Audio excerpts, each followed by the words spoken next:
Hey, everybody. Welcome. Welcome. Good morning, Alicia. Good morning, Liz. How does it feel to wake up and be an author, first of all, and having the number one selling book in the Scientology category? Big Oh stuff. my goodness. It feels so good. It's like my dreams, I feel like, are coming true. My author dreams. And not just that, but my inner child dreams of growing Yeah, up as a third generation Scientologist and then processing things enough to actually write a book is huge. a whole other aspect for me personally. Yeah, So thank you. that's I am number one. You got to look at this. I'm so stinking excited. Let's share our screen real let's quick do here. it. Let's do it. And I love that your book is in the back of your background. That's awesome I know, too. right? So cute. Can you see this? Yes, I Okay. see it. All right. Confessions of an Ex-Scientologist Pothead, born in, sparked up, got out. That's me. And look, if you go down, number one in Scientology. Let's see. Look at that. Hell yeah. I can't believe. Oh my God. And you're above dietetics. That's amazing. I love it. The Like, full thank you. circle moment that's Yes. the book that got my grandma into Scientology, which is why I'm a third generation Scientologist, is like blowing my mind right Liz now. came in and said, no thanks. Yeah, I was like, no. But then this over here, actually, it bounces around a lot, like these numbers. But right now, number 50 in women's biographies. Look at this list of 100 books. Look at the people on this list. Now, I'm not saying I'm great like these people. I'm saying this is a very surreal moment. We have, I mean, I don't know if you read this, Educated, a memoir that changed my life. Awesome. Michelle Obama. We got to keep scrolling. I'm way down here, but Glennon Doyle. Amazing. Keep Amazing. them going. Maya Angelou's book is on here. Let's Who be doesn't real. love a little Maya Angelou? I mean, I This can't is go. amazing. It's down low. I'm not gonna lie, but it's top This 100. is really There awesome. I am. It says number 48 actually on here. You Uh, moved up.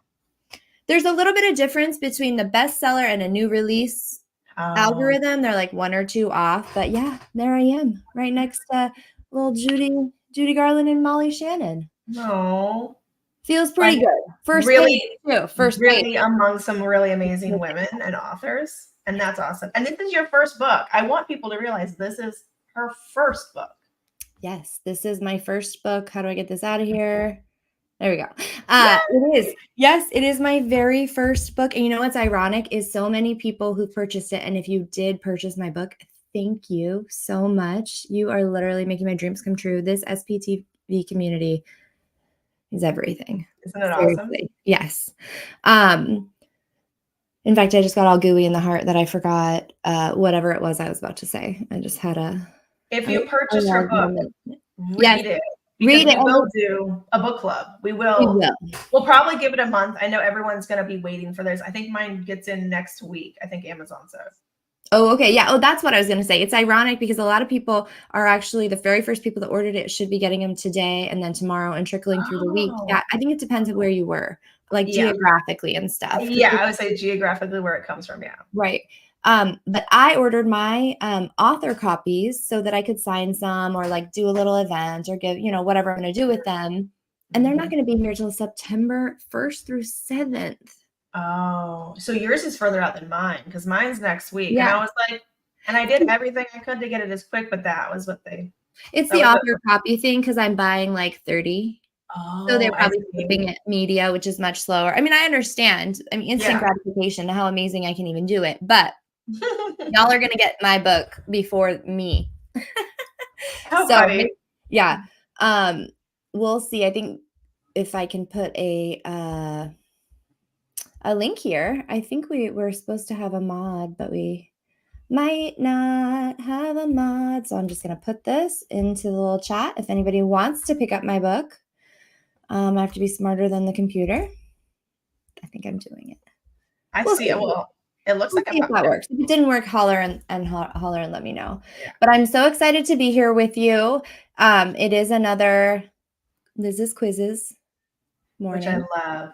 And like I told you, I love the quizzes because they're stuff that, for me anyway, I pushed down for a long time because I was so embarrassed about being a Scientologist because I never was.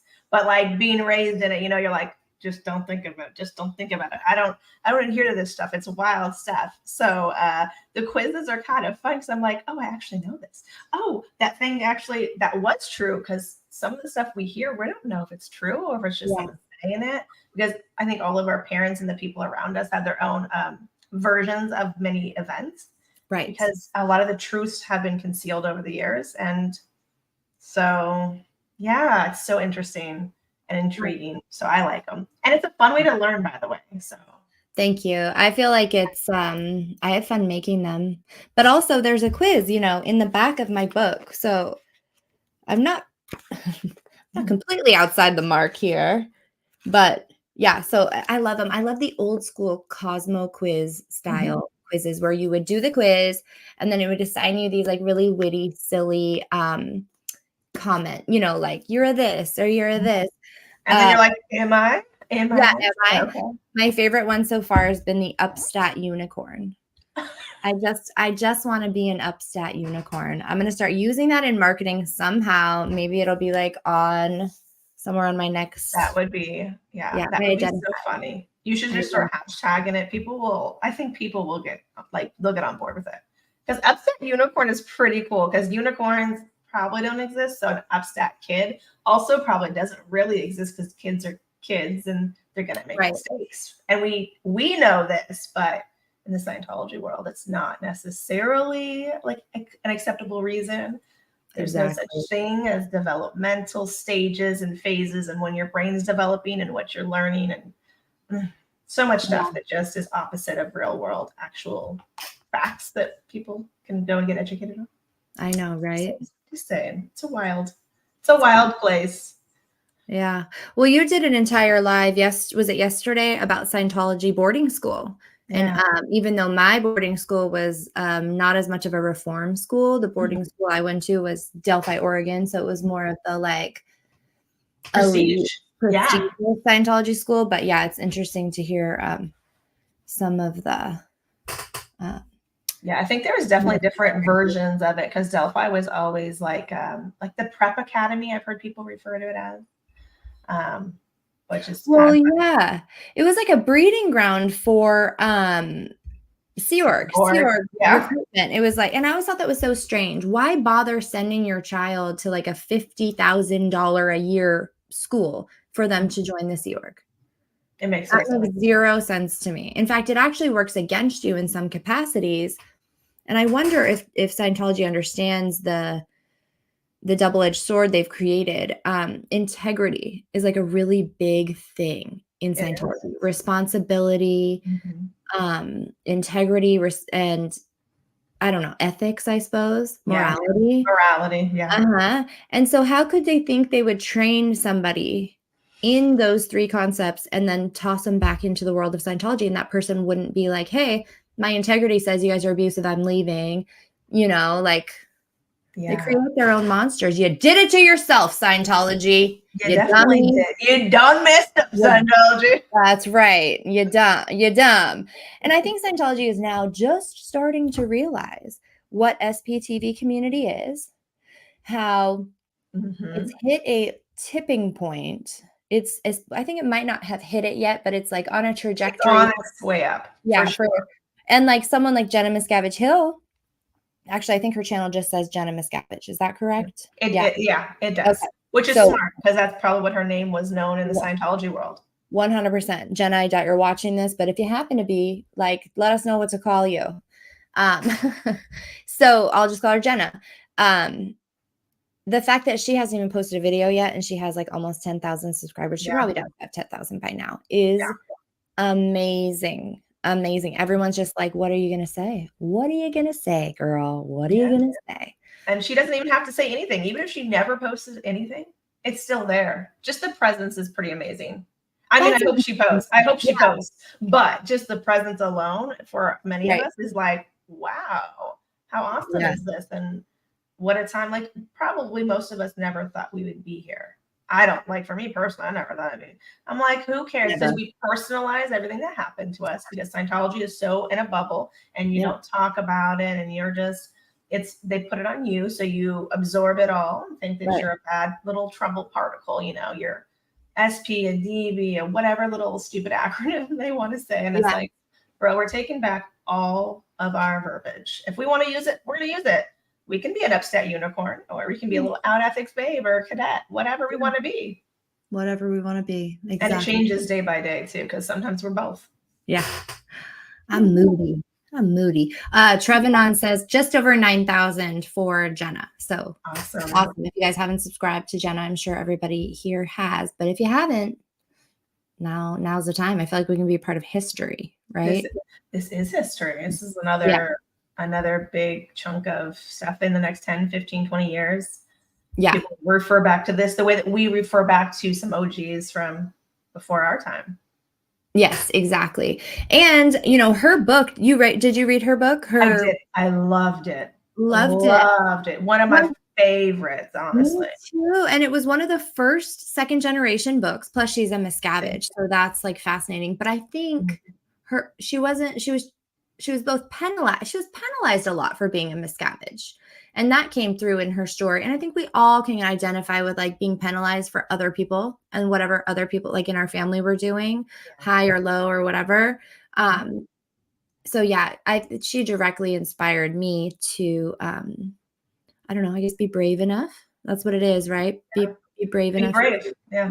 Because you're boldly sharing your stuff that you probably would rather not. Most of us are. We're healing out loud. We're doing it for the world to see because we realize that there's so many others that are like us and their stories are similar in some ways and some people are completely different because who your parents were, if you were raised in or as a public is, definitely makes a difference in what your version of Scientology was and how much you got because we all got a different angle of it. We did. Sure. Which, not to just always talk about my book, but hey guys, I'm always about it. We'll talk about it. We're freshly into this. One of my confessions here is, let's see what number it is. Confession number 3. I had a privileged Scientology upbringing. Yeah. So, there are, because I went to the boarding school. So I think I was on like one end of it and she was kind of over on that end. So I really identified with her. She had some privilege. She had quite a bit of privilege. No one was going to beat her up. I don't think anybody beat her up. Probably not. I would think. But I also feel like from her book, she seems like she could probably handle her own if someone did try to. I don't think that she, like, do you know what I mean? I think that she seems like from, which, I mean, not that we should be like that, but as Laura FM had said in one of her lives, she's like, we didn't get to be soft.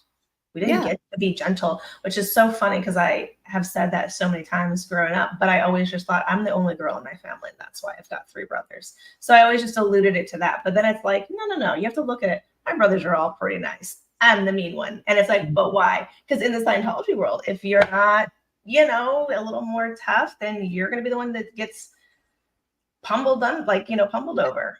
And especially boarding school, that was a pretty strange place to be. You're isolated. And for me, I was the only girl at the campus that I was at. So it was wild. It was like really nuts. Yeah.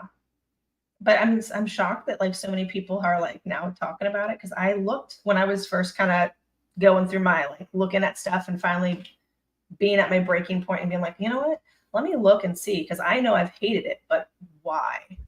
And who else has this experience? Because once you start realizing that your experience is not as just you as you think it is, because in the bubble, that's how it feels. Yeah. This just happened to me, and you internalize it, you personalize it, and that's our own trauma that we carry, our own baggage that we carry. Right. And then you realize how many people have similar stories, how many people have gone through this. And even outside of Scientology world, if you have like parents that are super narcissistic or self-serving, like there's very similar traits in abusive relationships or parent or family and scapegoating and all these different things that are so similar to like just Scientology stuff. And it's just like, oh, you're set up to fail almost, like you either shut up and put up and you're a part of the group, or if you question it, then you're kind of like alienated and kicked out of the group.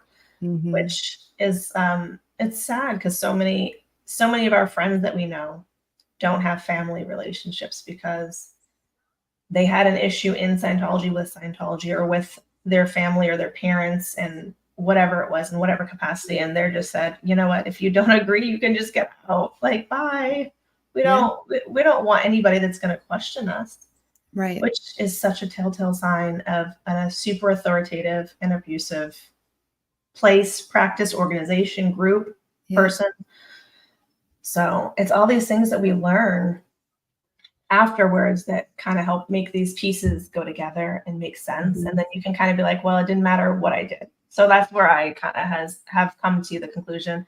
It wouldn't matter what I said or didn't say, because I still, it's either I'm gonna forever not be okay with something and pretend, which I'm not willing to do for anybody at all, ever. Or you can pretend to go along with it. And then I feel like, what kind of a person are you?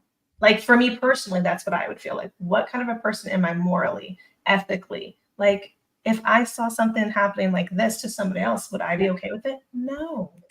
Right. So I think you're right. They did create a group of people that is like, you have to have such high morals and such big ethics and blah, blah, blah. And then when we do, and we say, hey, what's up with this? And what's up with that? And what's up with the homophobia over here and the abuse is over here? And why do we have to walk on eggshells for this? And why can't we ask about that? Then, you're so easily and quickly dismissed and or shunned or disconnected from.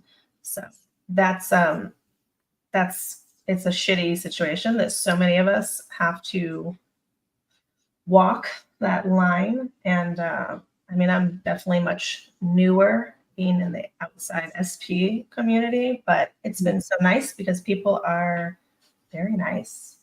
And the judgment that we thought was going to be there is not really there, which is kind of great because there's a lot of judgment in the Scientology world. So to come out of that and be like, hey, oh, you're not going to judge me for this? Oh, and then this happened. And you're like kind of doing like dropping little bits. And people are like, oh, you too, I'm so sorry. And you're like, oh, okay. It's safe. The water is safe. You can come out, you can speak. You can speak quietly if you're not ready to do it publicly. There's so many people. I mean, I'm sure, Liz, you'll agree. If someone wanted to email you or reach out, you'd respond. And I always do. You've chatted. Yeah, we've all chatted and interacted with people that we don't know, but we're open and we're there, and we try to make it as safe as possible in the capacity that we have, right? Some people don't want to even have people know their name, which we've had people make up a whole like randomly generated email account just to email us. Yeah. I mean, I've had that anonymous email sent my way. So someone went through the steps of anonymizing themselves. Yeah. It's interesting because so many of the people that I see still or under the radar, I feel like I could just scream from the other side of the door, like, come on, walk through the door. And of course, because I'm passionate about it, sometimes, most of the time it comes out like, take your time, do what you need to do. We'll see you here. It's great. Yeah. We're waiting for you. Yeah. And every once in a while I get this sort of more impatient feeling where I'm like, hurry up, because all the under the radars are kind of keeping the lie alive. What are we doing here? Yeah. And for me, I actually was the one who disconnected from my mom. So I guess you took that power away from. Well, and it probably speaks more to like my attachment style that is probably not that healthy, where it's like break up with them before they're going to break up with you situation. Right. And in that case, that really was coming. It wasn't a fiction of my imagination.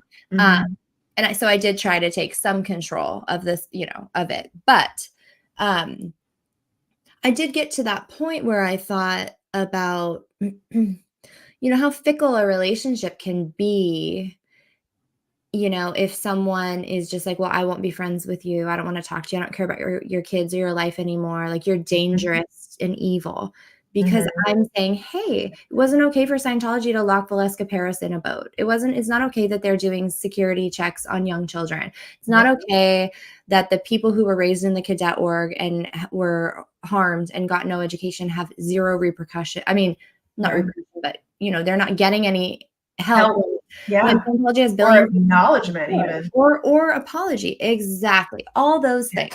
Yeah, there's no accountability, and exactly. That's I think a lot of people don't understand that. Even if our parents just took accountability, even if they stayed in Scientology and just said, you know what, it was a bad experience for you, I think that would help a lot of people, a lot of kids, people born into it, because it's not that we're trying to necessarily change their mind. Right. Because I think like freedom is beautiful. And if you want to do that, that's cool. But you didn't give us the choice. You enforced it. And most kids want their parents' approval. So most kids will go along with what their parents say, whatever church that is. Right. And, there's people that grow up in all different types of places and spaces and religious places that have similar experiences. Yeah. If it was harmful to them, because they did not choose that. So when you are taking away someone's choice, it's very hard for people to just get along and, move on. Why don't you let it go? And it's like, dude, no, you took away our choice. You took away our freedom. You took away our voice, our autonomy. We couldn't have any say so over any of this. And a lot of us even rebelled when we were in it. I mean, I rebelled when I was in it. So it wasn't like a secret that I didn't like it. It just I was rebellious. I was just labeled. Well, and I was the same way. My family knew that I had way too many questions for a long time, but it was really just don't say anything publicly. Publicly, right. Like whatever you do, don't write a book and don't go on YouTube and talk about your experiences growing up in Scientology, whatever you do. Well, here we are. Yeah. Clean it up. You don't say. Well, and everybody under the radar they have to make their own decision. Yeah. I recently had a close, let's just say this, okay? Sometimes you can toe that line with somebody for years, decades. You can keep your mouth shut. You can play nice. You can never talk bad about them or their religion and just suck it up. Mm-hmm. And then that person happens to get on their OT levels because they've been a Scientologist working up the path to get to these. Then they get their eligibility check where they're on a meter. They're being asked if they know anybody antagonistic. And it can be to Scientology, like critics of Scientology. It can be through another person. So you can be like, oh, well, this person in my life is connected to this other person. Yeah. Mm-hmm. And then that's a problem because once you start getting way up high to the highest levels, you have to really cut yourself down. So just saying you can play nice for decades with somebody and when they get cut you off in a second. Yeah, you better be ready to conform. Sorry. Yeah. I'm so sorry to say it. Yeah. It's a bearer of bad news. I think it's hard for people because they don't know that. They don't see it coming, even though it's happened 100 times and it'll keep happening. I know. And there's some people it seems like it doesn't happen for. So I think we all hold faith and hope that our families will get out. The lucky one. Yeah, exactly. Okay, Vanessa's here. Hi, Vanessa. I'm going to add you. You want to give me a thumbs up if you're ready? Right. I think I'm ready. Hi. Hi, good morning. Good morning. How are you, beautiful ladies? I was unable to hear what you were talking about, but maybe some people are just tuning in. So you want to just give me a little quick refresh? Oh, yeah. Want to see something? Yeah. Here. See my book? I'm so proud of you. I ordered it yesterday. I can't wait. See this down here? Boom, boom, boom, boom. Number one in Scientology book. Oh my gosh, Liz. I'm like tearing up. I'm so proud of you. This is such a moment. And I keep joking and saying, look, it's above Dianetics, which is the book that got my grandma into Scientology in the 50s. So I'm surprised Dianetics is on here still. Like I used to sell those things like hotcakes. It was my job as a field person. At a field improvement center. Yeah, I would sell Dianetics, and that was a stop for me as a normal job in the public world. Right. So that's beautiful to see your book up there, killing it and being everything it should be. And your title is so bold, and I just have to congratulate you because maybe the outside world doesn't understand just how lovely and ballsy it is to put that you're a, ex-Scientologist pothead, because that was something that was so used against us. I mean, for me, Yeah. a lot of our parents got in because they felt wrong about their drug use in the 60s and Yep. 70s. Like, they felt bad going to the shows and the, Yep. Grateful Dead shows and the Rolling Stone shows, and actually partaking in that Woodstock era time. Yep. And also dabbling in psychedelics, LSD, etc. We Mhm. all could talk about that for hours, but they used the drugs as something that we can help you with that not other people can. And my parents Yes. always came back and were like, "You should have seen me without Scientology." I'm Mhm. like, "I wish I could have seen you with like NA or Yeah. like some other support system." So that alone was so ballsy. Your title, Confessions of an Ex-Scientologist Pothead. Holy moly. My dad is rolling over he's alive, in his office chair with his Oh, Dianetics shirt on. imagine my Um, mom. She's mortified. Dude, She's not we all, disappointed. She's angry. I don't know. She hasn't contacted me, but it's almost But we like can assume. We can assume. it's not to make them upset. It's to me, it's hard that they're upset about it, but we're doing it anyway. And I think a lot of people can see things like this as, oh, you're just being rebellious. You just want to, that was what they told me. You're just trying to prove us wrong. And it's like, no, no, no, no. You guys think that. We're just living our lives and you think about us way too much. So how about that? yeah. How about that? Well, and cannabis in particular was a huge part of my journey. Like it was a huge part of what got me,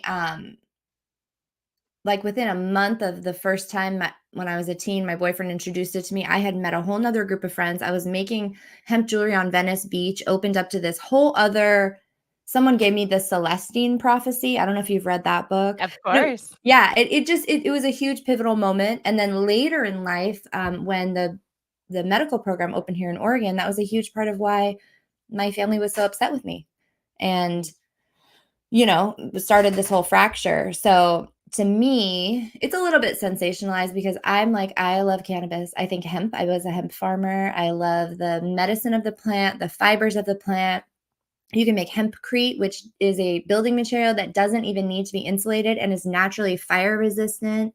You can build a paper that you make with hemp can be recycled 3 times where regular paper can only be 1 time. So for packaging products, I could go on, but thank you for noticing because actually I just honestly, Liz, yeah. I don't think you should even feel like it's, anything like I feel like it was bound to happen to any of us that we were bound to be the one who was going to be the ex-Scientologist pothead, and you are owning it. You are owning it with pride, dignity, grace, in a beautiful way, because it has helped so many second gens, as have I've heard so many people talk about microdosing to be able to help with their emotions. It's helped people's livelihoods over the years. So many second gens I've known have worked in the industry, and it's kind of just like one of those things that they really always were like, you could smoke cigarettes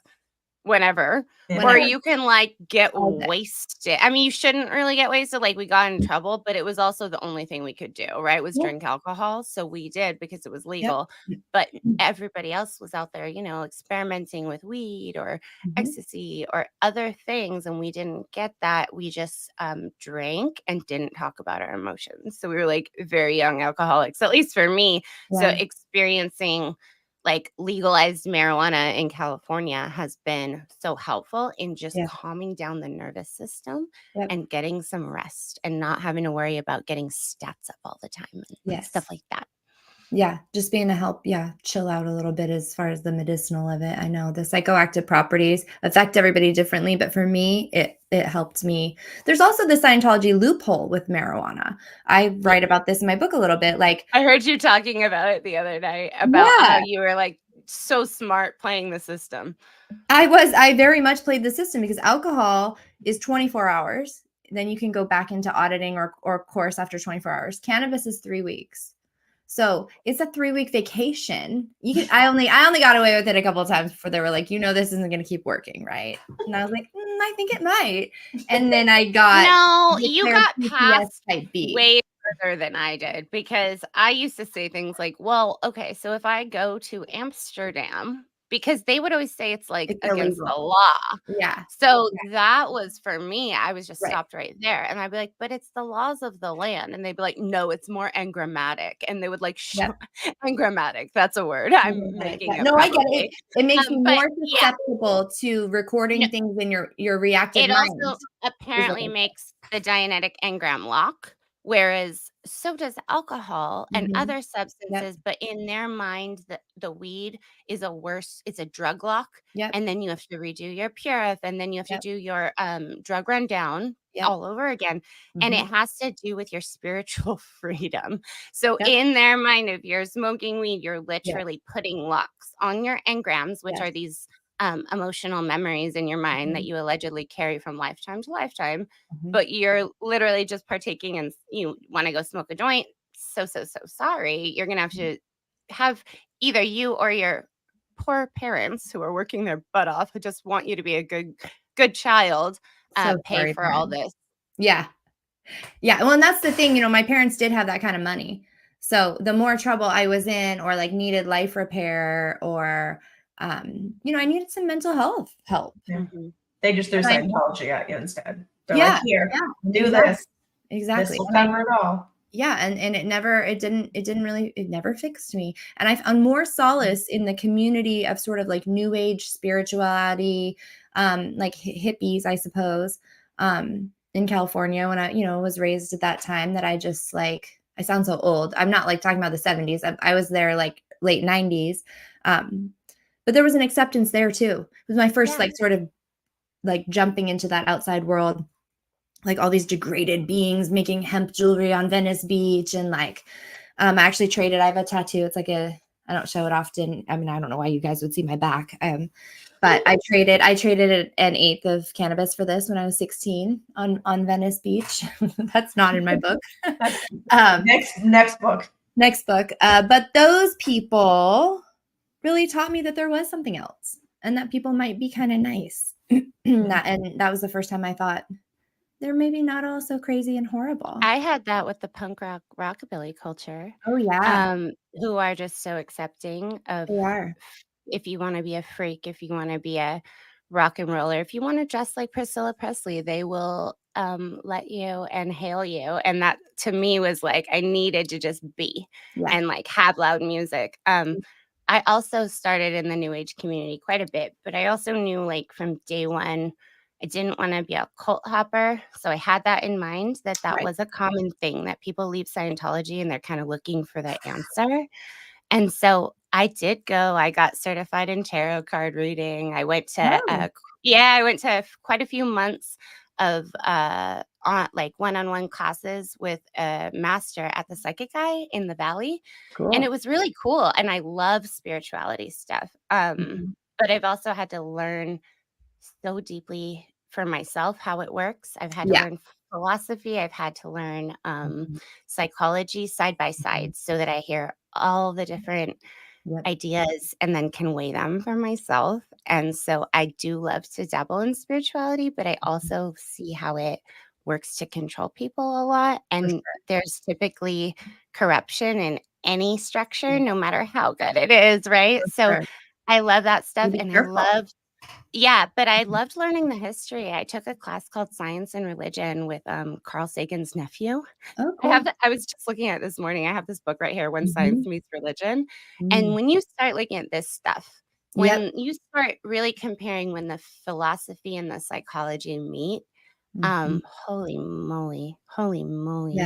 Yeah. I took something similar. I didn't actually take the class. I just like listened to all of the lectures of a class that was, what was it called? It was like witchcraft, religion, and spirituality. Cults and And that was really fascinating, because I did kind of move through new age to the occult, not like I was practicing, but just very curious, because I realized how much Scientology really is overlaps with the occult, and some of the like witchcraft things, you know, they were just like, so what you have to do is you just have to like create this energy that's really pure and like push it at your like intention and spell. And I was like, okay, so like tone 40. In my mind, I'm thinking that. I was like, maybe it's not the worst thing that I was kind of, my dog scratching the door.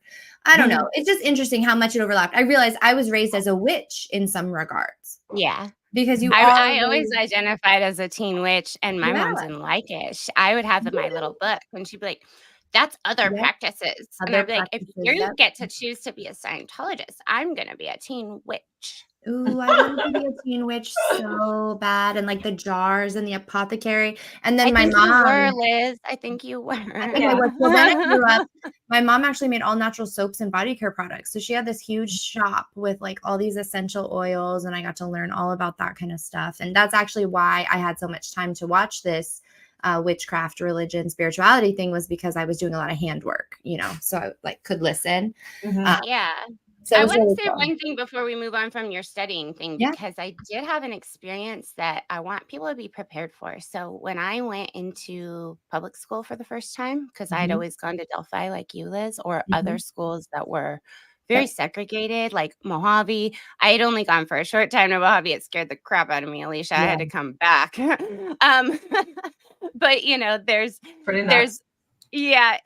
was all different segregations, right? So when I finally, as an adult, walked in to learn about the world, and I was already going through my own disconnection, I actually didn't realize that every practice has, like, every field, every specialty, they all have their experts, and then they all don't agree necessarily. So when I signed up, I specifically signed up that first semester for a Psych 101 with a Philosophy 101 so that I could compare and contrast science and philosophy. Right. And I noticed, and I didn't realize this because Scientology will not let us think this, every field is going to come at it with a different approach based on their ideas, how they've completely researched it themselves, right? So my point being is that I already knew that difference between philosophy and psychology, that one was going to be using the scientific method and evidence-based practices and peer-reviewed research. The other one, philosophy, is musings. Let's talk about how the world works. Let's talk about it. I got to a point where I said, this is so fun, but I need to talk about how to handle things right in front of me today in crisis and how to actually make things work, how to help this dog on the street. I need today real world things. This philosophy stuff is very like fun, but this is what kept my parents trapped. And let's talk about like how my body works and things like that, right? But what I didn't even realize is there's another viewpoint, which is anthropology. And anthropology studies from the viewpoint of studying natural behavior without interfering. Okay. So a lot of Scientology literature has come across, and there's been rumors that people have paid quite a few researchers in anthropology who have published things because it comes across very apologist, because they cannot get the experience that we all had. They're there observing, but they're getting like a version, we know, right? Yeah, glossy version. So for me, the psychological research tends to be more accurate. Still, nothing's accurate because there's no way to get in. Like, there is no published research on, there is some, and it's done by survey. Like, I would search high and low on JSTOR for all the research. It's going to have to be us, you guys. Like, it's really wild. It's hard to get people to self-report, honestly, unless they're like doing a survey on people like us. They're not going to self-report. They're not going to, it's going to be lower research level anyway, because it's a self-report. It's still not going to be a trial. So it's so hard to study these types of things. But anthropology, I had signed up for a witchcraft class. It was called The Occult, Magic, Witchcraft, and Religion. And it said, we're going to talk about cults. We're going to talk about this. And I had seen the man on campus, and I thought, he looks trippy. Like, I want to take that guy's class. So I went. And I left after the first day because he was apologizing so much for every thing that I felt wasn't okay about even Scientology and other occult things, which I'm all into like, I love to keep my spirituality alive. I was obviously born into Scientology, which is maybe some black magic stuff anyway. Right. But that being said, this guy was just like too apologist. I had to leave. And so I want everybody to remember it's always a viewpoint of who's teaching the class. That doesn't even mean it's the whole school. That doesn't even mean it's the whole department. It's the professor and what books they're choosing, which is interesting because everybody just chooses L. Ron's books over and over in Scientology. But for us in the real world, if you don't like the class, drop it. Yeah, you don't have to go. Yeah, move on. Move on for sure. Yeah. Well, you know, and I'd like to take more of that. I have my 4-year degree, and I know there are a couple of master's degrees in like coercion and cults I'd really be interested in, but I'm kind of like real thick in the middle of doing this whole mom thing right now, and I feel like if I add one more thing on top of my plate, I might an author thing. Yeah, I might just my head might just explode. But you know, goals, #goals. It's fascinating. Well, let's start our psychology quiz then. Oh, yes. If you guys don't mind. No, we're here for the quizzes. I want to talk about Liz's quizzes. I want to talk about a lot of these comments after. This might be a long, I don't know how long you guys have. But I haven't even been watching the chat. I'm like, that's where I'm at. I did enjoying our conversation. You did? I saw one that they were asking if you're going to have a like Audible, like a version where you're reading it. So that was the only one that I saw that I was like, oh yeah, I should make sure that you answer that. I don't know if I have the thing here. I think it's this one. Will you be adding an audiobook soon? You know, I have to figure it out, you guys. The reality of this situation is that I have to get a little bit more legal confirmation that I can release my book in the UK. And in their laws are different. I just need to make double sure, you know, better safe than sorry. But I am thinking about maybe reading it chapter by chapter in like a maybe a membership so that, you know, it's just the same amount. But it's more accessible and faster. So that's a great idea. That would be amazing. It's hard for me to figure it out because I'm new to YouTube. So like you have to do a monthly. You can't just pay like, I wish you could just, you know, do, okay, it's aren't we all new to YouTube? Right. I mean, we're learning as we go and we are so grateful. People are like actually being patient with us. And I know. So kind of you. Today is our 4-month anniversary on YouTube. Congratulations. 4 months. We're babies. Yeah. I just actually got my ability to get super chats. Are these super chats for you on your channel? I think they're for you. I can't even star the comments today. I know. I'll talk to you about that after. Okay. You have to yeah, we can't. I don't think that they are. Is this me? Us. Because it's for you. Cassie, it could be actually. It could be for me. It could be for us because our super chats are turned on too. So I just got them. I've never gotten a super chat. Yeah. Are you? Wait. You said you got monetized today. Well, it's for you, Liz. It's not showing up on my phone. I'm looking at my phone. I'm pretty sure they're for you. You're monetized. It's for you. I think that's my first super chat I've ever had in my whole life, and it says that my book was just delivered to her. Yeah. Oh my God. It's such a big day. I know. Mine was $5.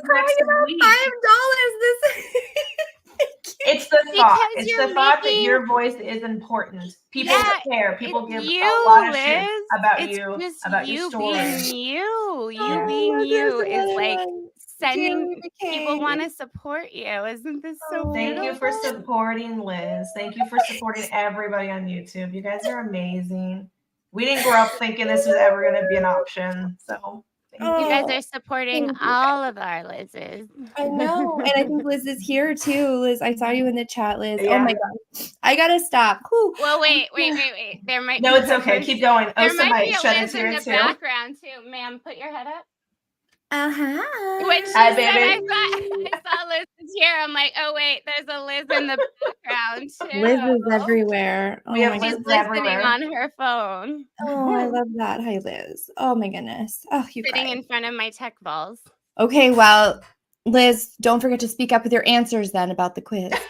Well, she's like a couple steps behind, so it'll give us time because I didn't want there to be an echo, so it'll be good. You guys are so. Speechless. What a time to Wait, be hold ST. on. Liz, Yes, you came on our baby channel I did. because we had decided to come on SPTV. We had all been friends and known each other for quite a little bit of time. Over the, interwebs, I'd known you were speaking out. I had admired what you were doing. I had thanked you for doing it. And then I was like, I can't just keep thanking people for doing things. I got to do it. And we ended up starting our channel, and you came on and you were like, thank you for having this place where we can talk and just be us. And you got to experience a little bit of support that we were just newly experiencing. And now you're here. We had gotten monetized. That was a huge step for us. And then we even lost it because we don't even pay attention to that stuff. We just got helped reinstated. you. I think it was right after I came on because you were like, we're trying. And I was like, hopefully I can help. You and did. Like, we did it. And I was totally did. You had your awesome followers on TikToks and subscribers and everybody come over. And it's been such a joint effort. And that's why it's like, I also want to take a second and just appreciate it's been such a short time since we even did that interview and talked about your family, talked about you. And now here we are. And your book is #1. You have a YouTube channel that you're so comfortable on. Like, this is not, but great. You're killing it. So And good. it just takes that baby step of like, man, I might be, you know what I call it? I say that L. Ron Hubbard put perfectionism in as his failsafe for us to never speak up. That's so funny you say that because it has been like, for me, I've been writing forever and I have a couple of like done, but it did take for me to be like, this isn't going to be perfect. Sorry, guys. Yeah. Like, this book is it's not perfect. Surprise. It's okay though. Nor am I. And that's so funny because then everybody's like, yeah, we never expected you to. And if you had come out here and said it was perfect or said that you were perfect, we would know you're full of crap and we wouldn't even believe you anyway. And nobody wants that. Nobody wants that. Except we want real, honest, and authentic. Yeah. What did we talk about, Vanessa, before we started your channel? If we cannot be honest, we don't want to do it. Yeah. We're not interested in all that. Yeah. I spent too long being like my therapist kind of said it was like a fracture. Like I was pretending to be one way and having morals of one way, but then I was sort of living and saying things in another way. And while everybody around me wasn't feeling the discomfort, I was feeling the discomfort. Yep. So once you go through all that pain and trauma of like losing your family or whatever it is, and you get to this place, it's like, yeah, why lie? Why lie? Well, and also disassociation is a very serious thing. Yep. And so having people live their lives like that forever and develop super disassociated, they're major disorders that can go along with if you're disassociated all the time. I have a hard time still sometimes like literally feeling like my body, which is so crazy, but it's because our brain was like, you're not a body, you're a Titan. And it's like, if you can't feel like your body, you can't take care of your body. You're just completely disassociated. Detached from that. Yeah. Yeah, it doesn't make sense. But also, Liz, you tried to be perfect because every time we would have a misstep or an error, it's literally like funk. And we do have that PTSD, dude. It's like that's CPTSD right there. So I don't know. Like, it's just be gentle with yourself, please. It's the real world. They love your voice. They tell us all the time. Look at all these chats. Look at this. Look at all these super chats. And by the way, how many people are you, ma'am? The book is delivered today. They're getting the early ones. Goldie says she just got her book. Oh, you guys are lucky. I just got my book. Oh my gosh, you guys. That's what I thought I just saw. Yeah, Goldie got your book. I'm like feeling so much right now, especially because like I'm excited that people are buying my book, but I'm also kind of nervous. This is a very like personal story. And do you know what I mean? So now I'm just like, oh my gosh, please, if you've gotten my book and you're one of these early people, like even if you hate it, maybe don't tell Amazon you hate it, tell me. But like, I really do want the feedback. I really want to know what you guys think. Don't be embarrassed. We can both tell stuff that is embarrassing about ourselves to offset right now. Can we announce a book club right now? Sure. When how long should we give them? What's a fair time? We did 1 month last time. We did 1 month. Yeah. Is that what do you enough think? Time? Like, are we talking about like reading the whole book? My book is a really quick read. For everybody, just quickly get the book, read it. Either get it on what is right Amazon. Now. You can get it's all on hard Amazon copy, right now. or you can get it on a reader. Just paperback. I got paperback and ebook. No, that's what I mean. And you can get an ebook or you can get a paperback. And honestly, then, you guys, if you have the time, I really recommend the paperback. I actually make less on it, so this is not a sales ploy. I just like, it has really cute graphics. I don't know, you guys probably can't see it, but like, so cute. And it has just a lot that is not, I think, I'm just proud. I'm just really proud of this in particular. So do whatever you want. Thank you so much for even considering purchasing either. If you want to know my true heart, it's in the paperback. I'm so excited. I can't wait till next week. yeah, we want to say like a month. Announce it. I'm sorry, I hijacked your announcement. Like the end of September, because it's the 26th today. So you want to say like the end of September? Yeah, let's do the last weekend in September. And does that work for you?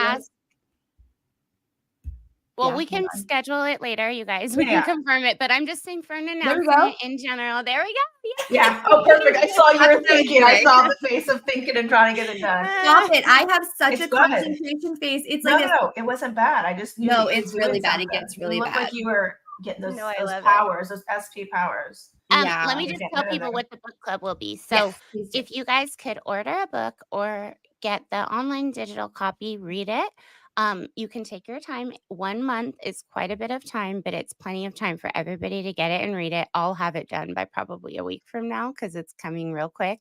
And then we're going to have Liz on, same thing that we're doing, and we can stream it from both of our channels now. And if you guys have questions that are burning while you're reading the book, keep note of them, highlight sections, whatever you want to do. That's why I like to get the hard copy. I like to just highlight it so I can talk to my friends about it. That's what I did with Catherine's book, and it was so fun.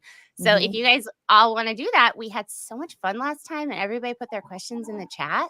So we could just meet up in a month after everybody's bought and read your book, and we'll just keep doing that with everybody's books that get published, and we all learn about each other. I would love that. Okay, but, cool. I have to take that away because hold on a second. We got a quiz coming up. Huh? We do, but okay, look, I'm gonna do these super chats that are here because I am just so stoked and excited. And then we're gonna pause, do the quiz, and then if any other chats that pop up, and I'll start and we can chat some more. Thank you. Oh, you purchased my book. Thank you. And you give me a super chat. Oh my gosh. Alicia, you have been like there since the beginning. Thank you so incredibly much. What was my writing process like for my book? Any tips? I'll do a whole thing about that sometime, Space Cadet Brett. Other than that, I just say it helped me to just like write everything and not think about anybody reading it, and then go back and see like what I wanted to do to get it all out, and know that you don't have to share that copy with anybody. They say the first draft is like filling up the sandbox with sand. And then the second and moving on is building the sandcastle. So just get your sand in the box. I hope that helps. Oh my gosh. This is the last one I'm doing right now. Marilyn, thank you. Hi, Mama Marilyn. What a sweet angel you are. I'm going to turn around and spend it right back on Marilyn's. I got to get me one of her crafts for sale. Okay. Thank you. Thank you guys. I literally am feeling the love. I don't know. I start to get a little nervous when I start feeling this good. Not used to it. Like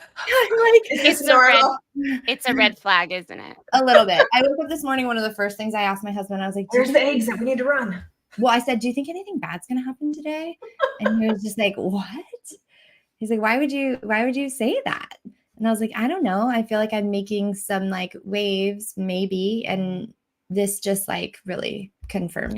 I can tell you why from a therapeutic viewpoint.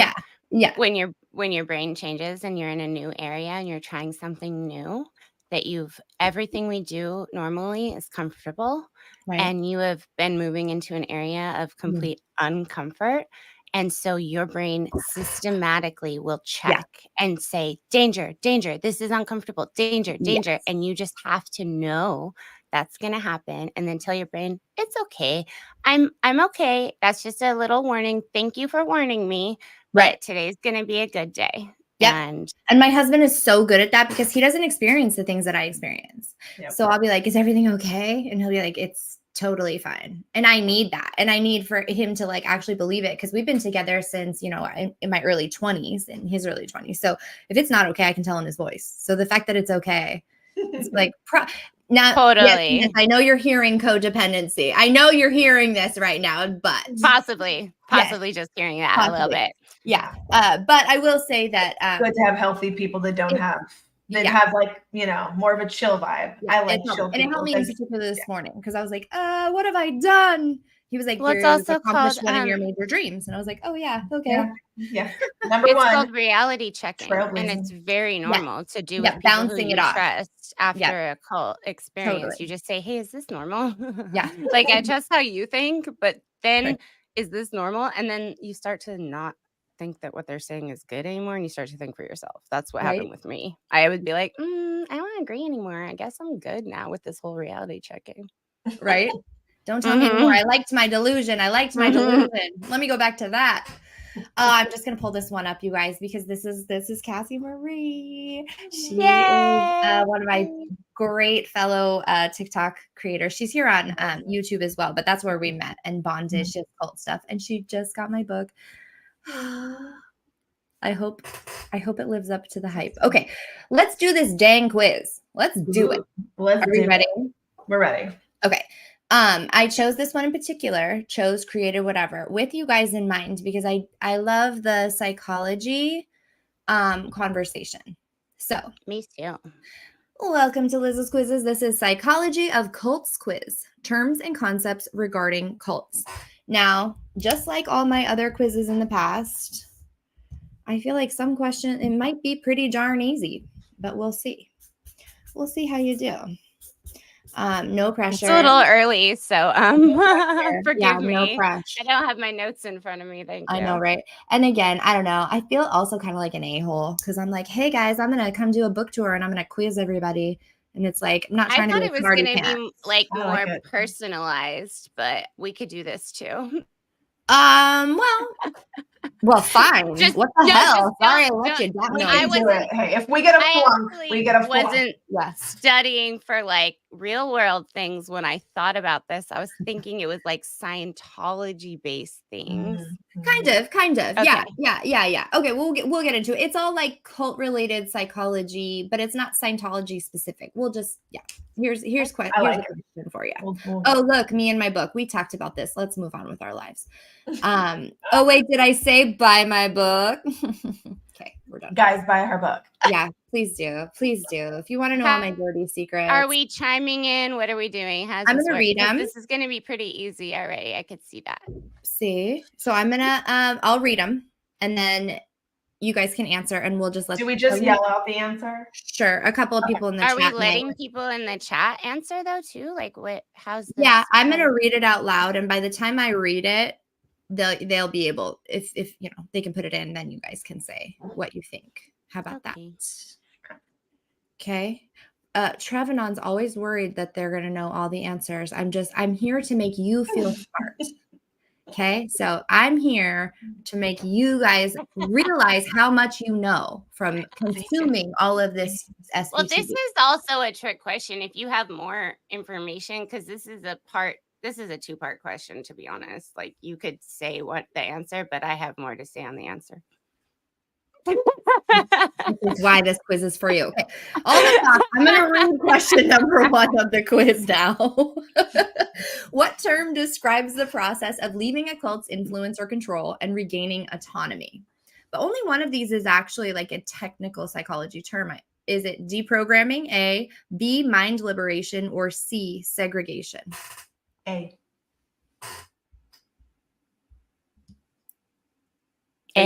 Yeah.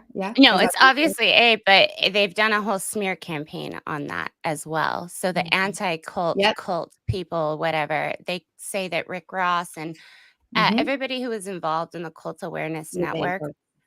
What? No, go ahead. Keep going. Yep. The Cult Awareness Network was an early on support group, and it actually had therapists who would help.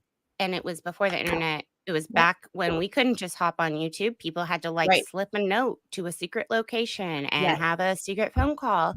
And Scientology has always completely infiltrated every single type of liberation movement we've ever had to get together, because isolation is our thing. Right. So they went after this term deprogramming. And I do understand that there was other people who were doing deprogramming things that had nothing to do with anything in our movement. And you could also call that kidnapping. Like, I for sure see how people can call just going and picking people up when they say they don't want to leave. That's why we don't do that with Liz's dad. And I mean, they won't even give him to us, but we can't just take our parents and drop them at a place and say they're just being deprogrammed, because that seems like kidnapping, right? So there's been all of this black PR, if you will, if you know that phrase, all this dark energy around this word, when this word is actually so powerful to deprogram somebody. The process of helping individuals leave a high control group by breaking its psychological hold, restoring their critical thinking abilities. Deprogramming can be intense mental and emotional work. So if you look at that definition and not the one they've created now, that's a beautiful definition. Today, it's called exit counseling. It's not necessarily even deprogramming. That's like a word that we shouldn't even use, because it's like the word cult. It has a negative connotation. Now you say high demand group or high demand organization, because people's minds just turn off. If you say deprogramming, their minds just turn off because they associate it with all this wild stuff of the past that we don't do. I would say our channels are all us live deprogramming ourselves, exit counseling ourselves, getting support on YouTube, right? Yeah. You know, and I hear everything you're saying there, and yet I still find it a very powerful word, because the idea of actually like deprogramming doesn't mean taking the person physically out of the cult and putting them somewhere and like convincing them. It's like a slow burn. It's like undoing long-term things. And I think that's what they originally intended, but you're right, especially how fast, terms change. Like the word woke. Yeah. Or I mean, there's gaslighting. so many, but I like making sure that we are updating those terms with like you said, more knowledge about what's going on today. And yeah. So anyway, you both got a point. Good job. Yay. Congratulations. A common form, question number 2, everybody. A common form of information control is it A, censorship, B, transparency, or C, open door policy? See? I don't know what the last 2 even means, so I'm going to go with A, because the last 2 weren't present in our childhood. That's true. That's true. It is A. Open door policy is like when somebody says you can come in anytime. I've got an open door policy. Like, come and talk to me. I've got an open door policy. And you're right. Being sarcastic. Oh my God. Look, there's no wrong questions here. It is censorship. And I think we all can agree that Scientology has so much censorship. But for me, one of the most important things that I learned is there's censorship from the outside and there's censorship from the inside. I used to censor myself in my own brain. Yep. So I'm glad I don't do that as much anymore. You don't like this question as much, do you, Vanessa? Let's move on. She doesn't. I mean, I can say so much. I'm trying to like not take all morning, to be honest. I guess I love talking with you ladies. And I don't want to talk over anybody. I want everybody to have a chance to talk. Well, I'm excited to hear what you think about this next one. What tactics do cults use to cause members to doubt their own perception and reality? Do they use tolerance, gaslighting, or shunning? B. Yes. Sliding. And I do have something to say about this one. Ooh. Good. I do as well. Yep. And gaslighting, which probably everybody knows this, comes from an old play where the guy was trying to get his wife to think she was crazy so she could be institutionalized, so she'd disappear. So he was like turning the gas lamp down little by little. And she's like, it's getting darker in here. He's like, you're crazy. And so I want to hear what you have to say, Vanessa, but I have a question first. Have you guys been listening to any of the phone calls that Reese recorded on Aaron's channel growing up in Scientology? That's on my list today. I heard like 2 seconds, but not enough to. Okay. I heard it's juicy. I want to hear what you guys think, because the gaslighting is so thick and it's really interesting to see. So people used to say things to me and I'd be like, they're saying a nice thing, but they're threatening me. They're telling me they love me, but they're also telling me that they won't have a relationship with me if I'm myself. So I'm very confused. The ifs and ands and buts that are included in that. It's conditions. Conditions. And that's all within, if you listen to her recorded calls, thank goodness she did that. I'm like in it thick. But long story short, the gaslighting is so real. And if you do want to see a really real example, check out, maybe Goldie can put a link. But well, I also have one I reposted from Children of Scientology get together 7 years ago in San Francisco. I didn't make it to that one. I was still like, I'm a little bit afraid, but I knew what was going on. And somebody ended up recording the call, and it was so, man, Liz, it makes you want to scream. You listen to that one? I cannot put into words how they have this way of, when they're trying to get a stat, how they will push over your boundary like nobody's business. It's almost like you never have your own personal space, and that's your whole life, right? So when I listened to this call, it was a second gen who happened to get a call to come back into the org while she was with everybody. So they stopped calling me when I finally crossed that line, which was terrorizing for me. And I started screaming at them. And I didn't ever want to do that. My mom begged me, just be nice to them.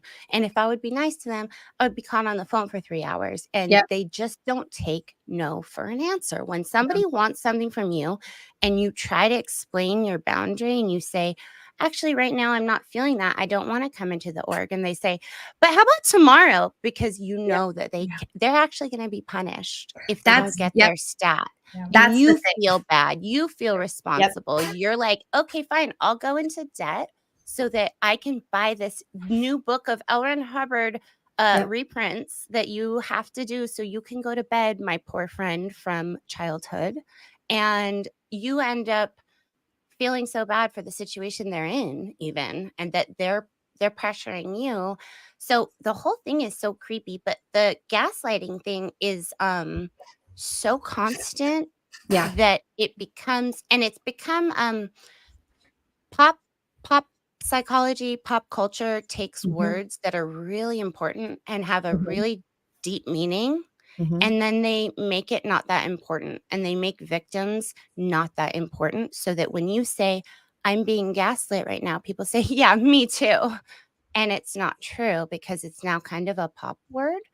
And that's, to me, very unfair to us as cult members who are, when we're being fair gamed, they're using this technique of gaslighting where they're saying one thing and then in the same breath saying something else. And they're saying, we don't do this. We don't harass people. But then you're having people follow you, me personally, into gas stations, never get gas, walking up to me very close and then darting out of stores. The same people at numerous locations in my life messing with me.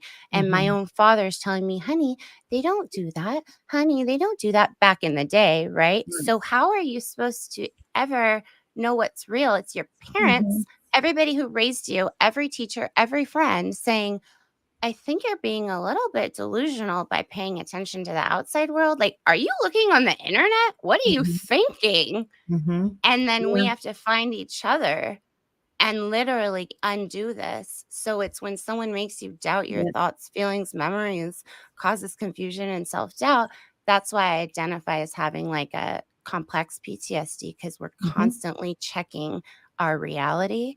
It's exhausting. Therapists who I've worked with have been like, I cannot believe you and your friends have to do so much mental gymnastics to decide what's your thought and what's that. And I'm proud of you guys for doing it, but we're here and we're doing it. So it's totally cool and you can get out of it.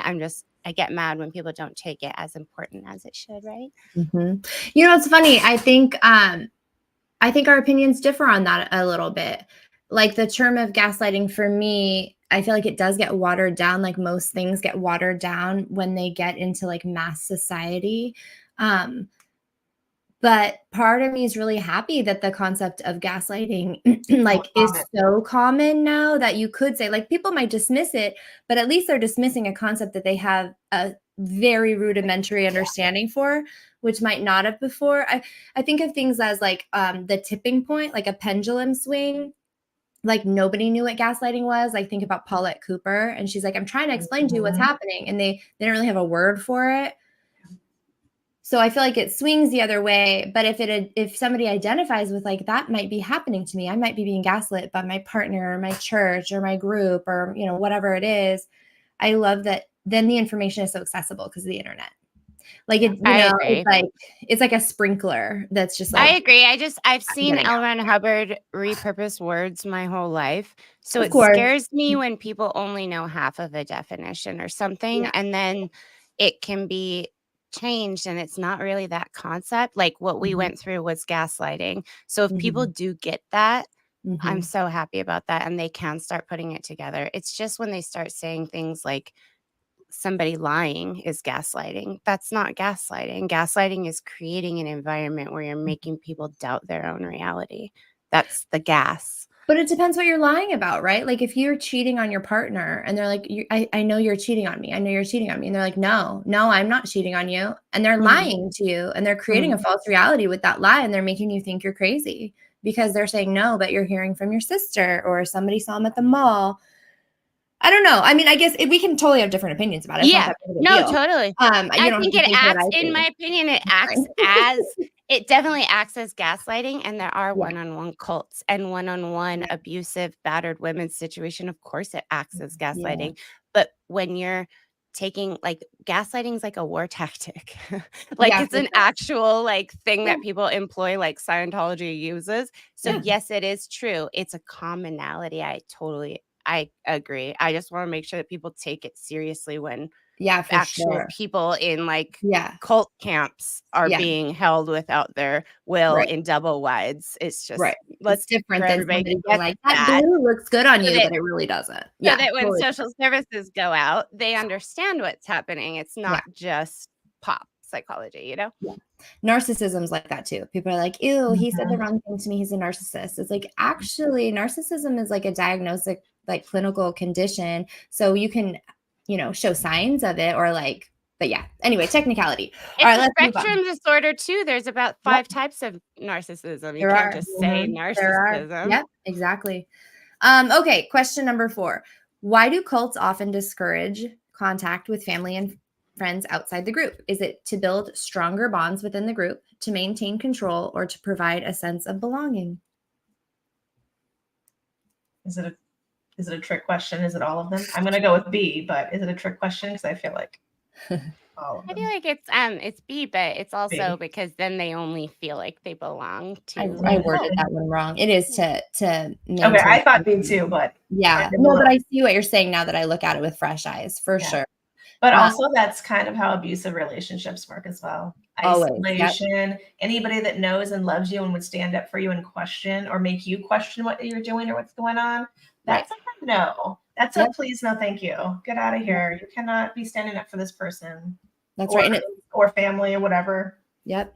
And it's so hard to be on the other end of that because you feel yourself getting ripped away and you're trying to tell the person like you're in a cult, that you're being tricked.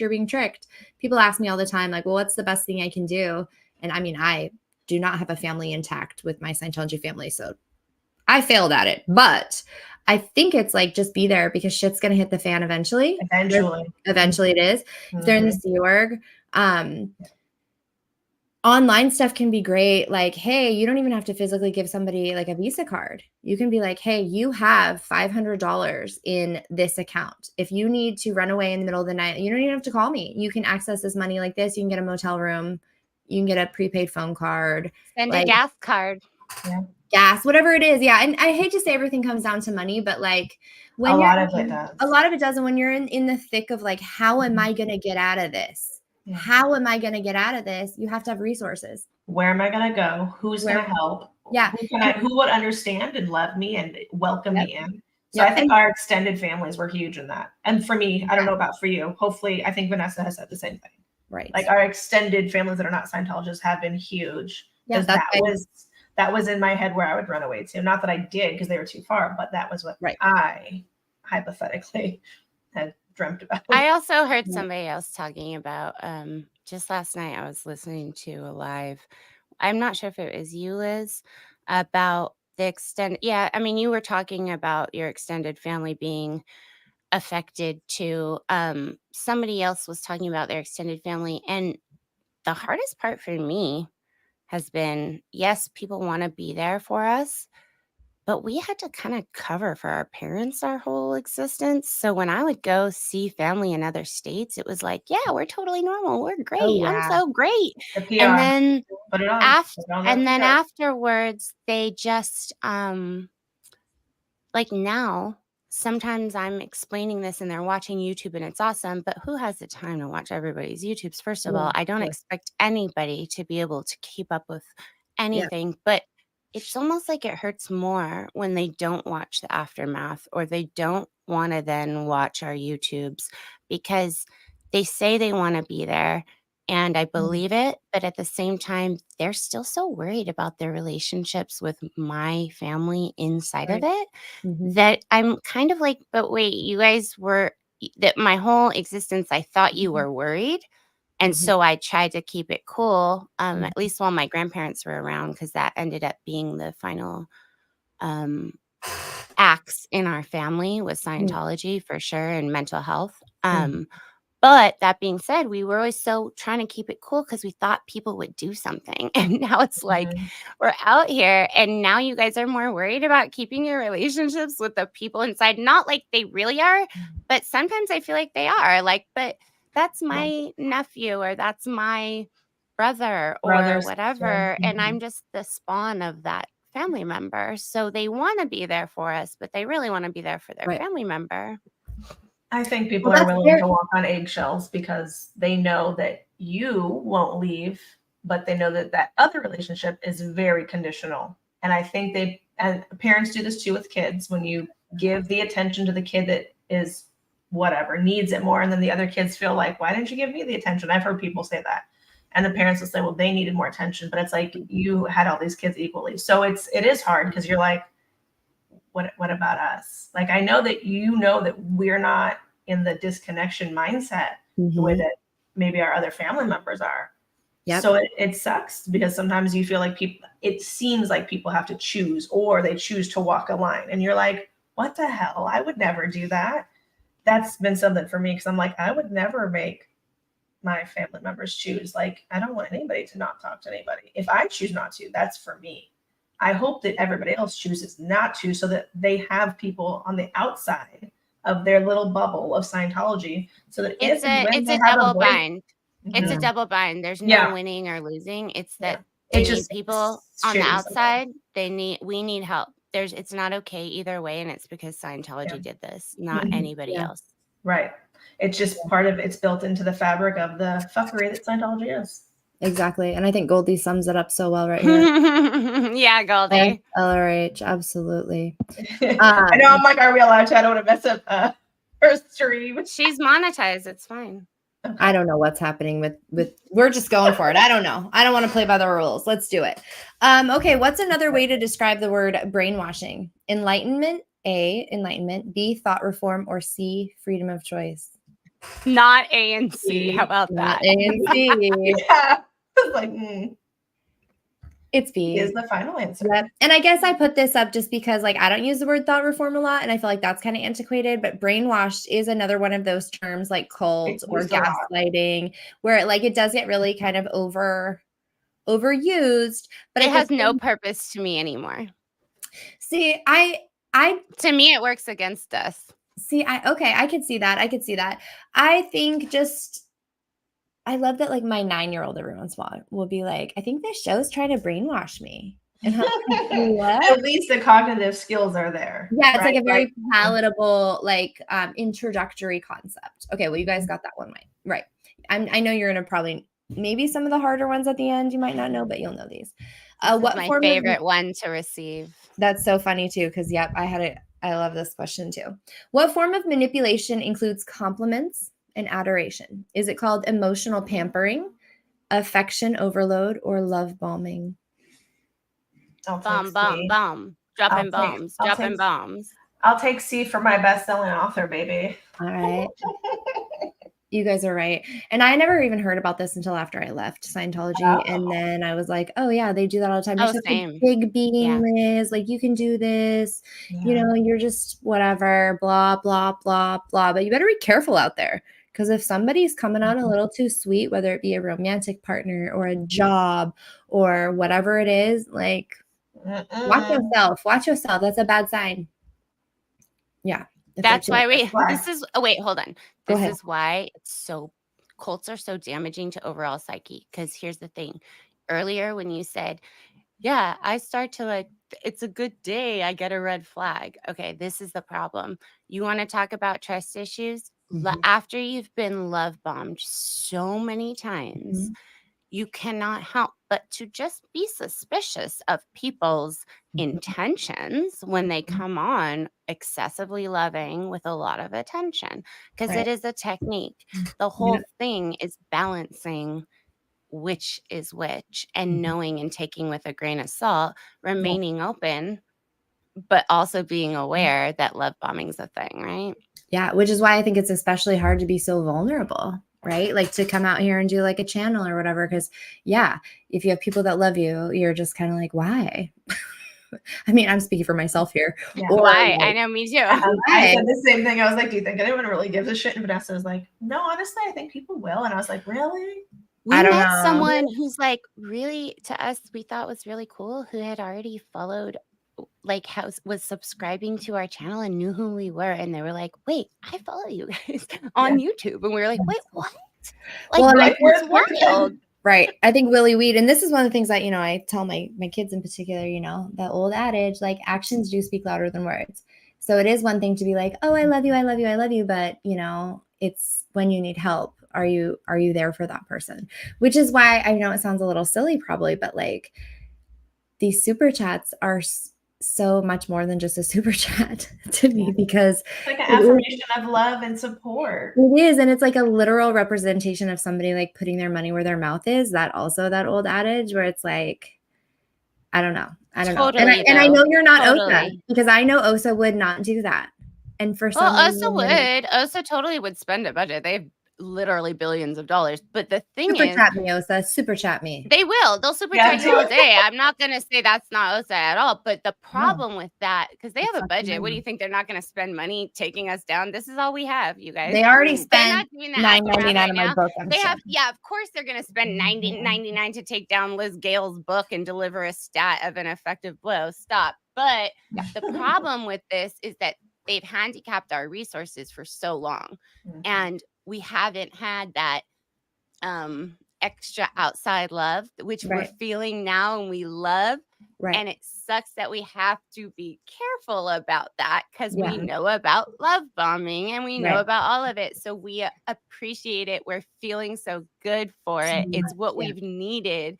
We just want everyone to remember nothing personal ever. We come from a manipulative, very, very, very rich cult with a proven history of just stalking, harassing, spending lots of time and money to bother us. So just don't ever forget that.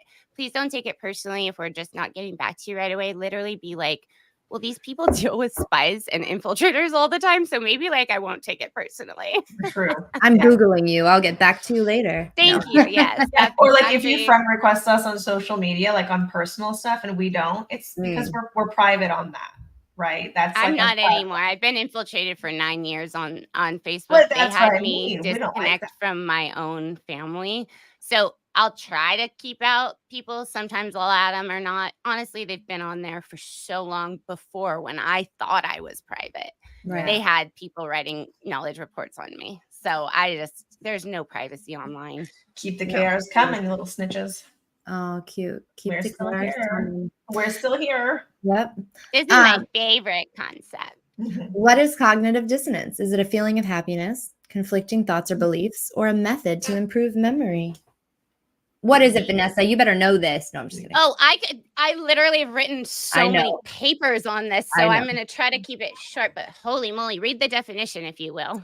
Yes, cognitive dissonance is when we feel uncomfortable or conflicted because we have two different thoughts or beliefs that don't match. It's like having two ideas in our mind that don't fit together, and it can make us feel uneasy or make us go insane, depending on the severity.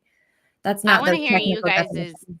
how you guys Yeah. describe the feeling of cognitive dissonance, because then I want to talk about a different part of it. Sure. Go ahead, Alicia, if you want to.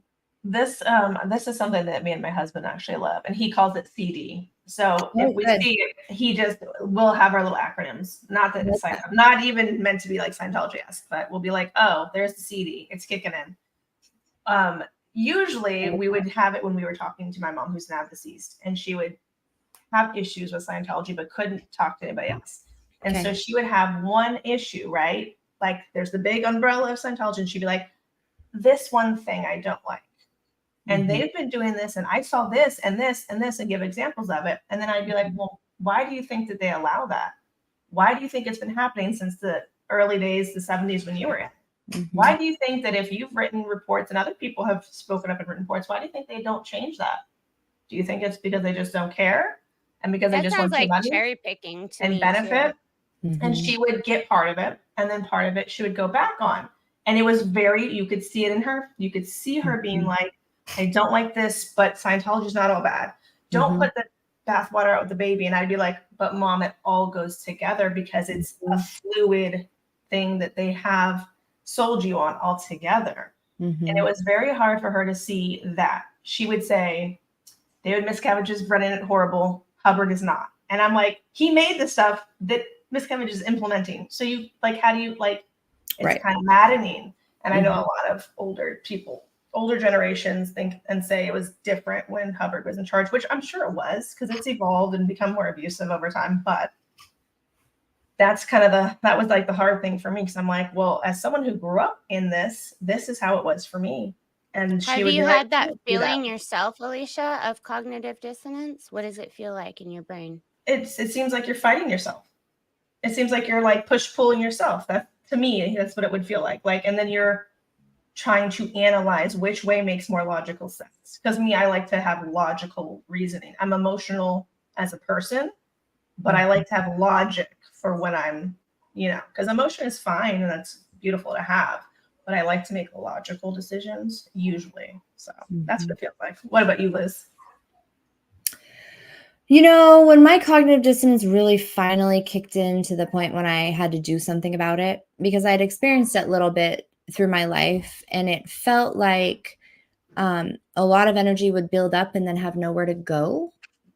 And it would just sort of like rattle around in my body. And then I might cry really easily from something else or be really heightened emotion somewhere else, like in some other area when I was younger. But the end there, when it really started coming out, like I was having full on panic attacks. Like I was shaking in anxiety, and I was in this weird limbo state, like not really sure what was going to happen.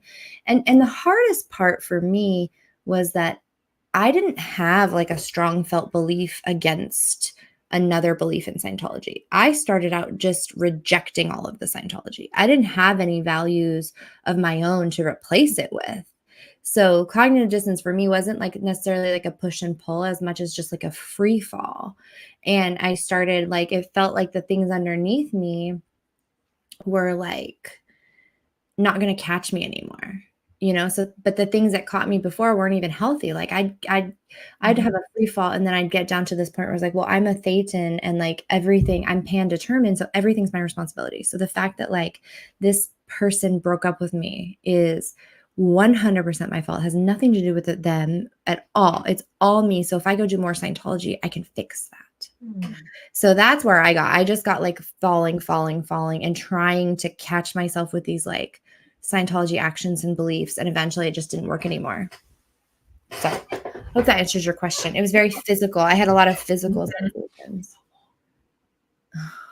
As long as I want, go away. My son. We share. I know. We share. I know we're running on an hour and a half.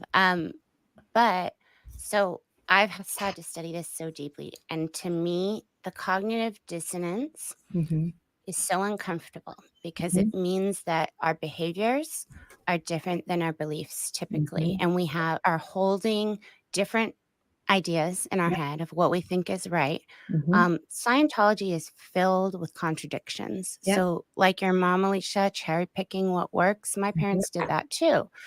But if you try to make it all make sense too long, I call cognitive dissonance feeling like brain freeze. Like my brain like goes like it over fries, and I literally am like I'm rendered helpless and useless. Yeah. And that's the opposite of empowerment, right? So for me, the cognitive dissonance got to a point. So I used to hate it. Now I use it. So if we get up here and people see our faces and then they hear stories that maybe they're like I was watching everybody's YouTubes. I was sitting here, I was talking back at the YouTube thing. I was not even in the chat. Like there's people who do that, just FYI, who are here, who then I get a text afterwards, right? And they want to join the conversation. They don't want to lose their friends or family.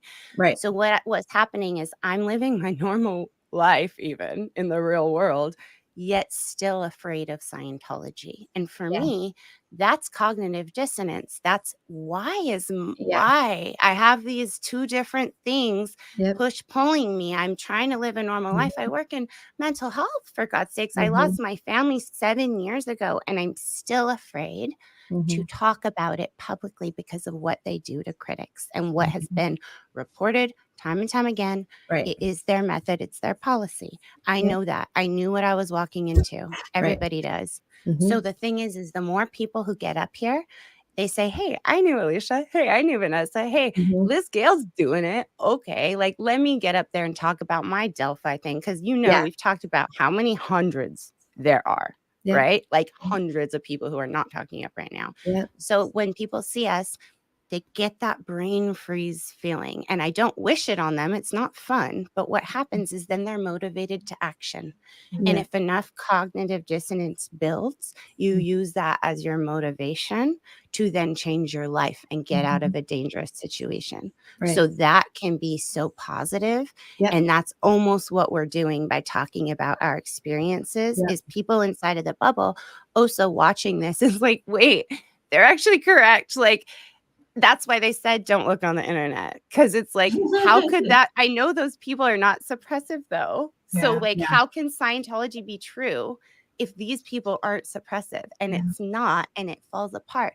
That's the free fall, Liz. And that's why we didn't have that outside support system. You're right. That's why it's so jacked, is because we had to get away. And then we were like, but now everybody who I love tells me I'm crazy.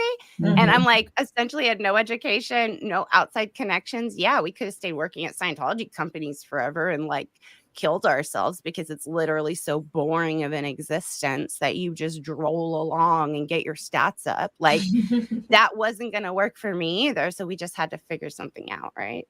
Yeah. Well, and that's the thing, I don't think cognitive dissonance is selective to Scientology either. I think it happens a lot of places. I mean, I think during COVID, everybody was experiencing a lot of cognitive dissonance because it doesn't matter what you believed or what you felt or what was happening for you. Something different was happening for your neighbor or whatever, just nothing ever made a lot of sense.